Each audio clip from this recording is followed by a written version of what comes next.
শিক্ষার্থীরা দেখো, আজকে তোমাদেরকে যে ম্যাথটা হায়ার ম্যাথ এসএসসি 26 সালের স্টুডেন্টের জন্য চ্যাপ্টার 9.1-এর যদি X to the power X root X equal to X root X to the power X হয়, তবে এক্সের মান বের করো। তোমাদের থেকে মনে হচ্ছে অঙ্কটি খুবই জটিল, আসলে খুব জটিল নয়।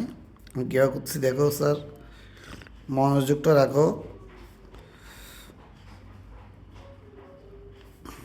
প্রশ্নটা লিখলাম, এটা বৃত্তি, এটা পাওয়ার, এটা বৃত্তি, এটা পাওয়ার। আমি বৃত্তিটা ঠিক রাখবো, এখানে বাম পাশের বৃত্তিটা ঠিক রাখবো।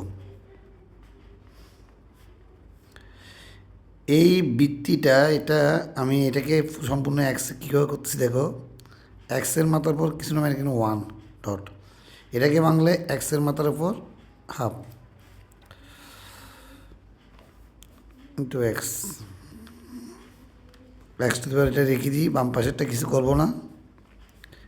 এক্স, এই বৃত্তি বৃত্তি মিলে গেলে গুণের ক্ষেত্রে পাওয়ার যোগ, আর ওয়ান আর হাফ যোগ করলে 3/2 এই এক্স, এই এক্সটা বসাই দিলাম। এখন দেখো এখানকার বৃত্তি আর এখানে এটি মিলে গেছে, তাহলে বৃত্তি আর একটা সূত্র আছে, a to the power x equal to a to the power যদি ওয়াই হয়, তাহলে এই বৃত্তি বৃত্তি মিলে গেলে আমরা লিখতে পারি এক্স ইকুয়াল টু ওয়াই। এটা একটা সূত্র আছে।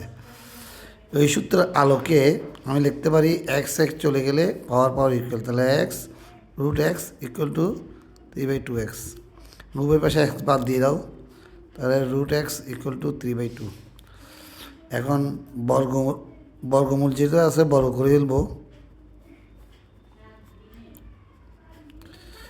তা রুট এক্সের উপর বর্গ তো এক্স চলে যায়, এক্স রুট এক্সের উপর বর্গ, আর রুট আর স্কোয়ার চলে গেলে তাকে এক্স, 3-এর বর্গ 9, 2-এর বর্গ 4। বুঝতে পারছো?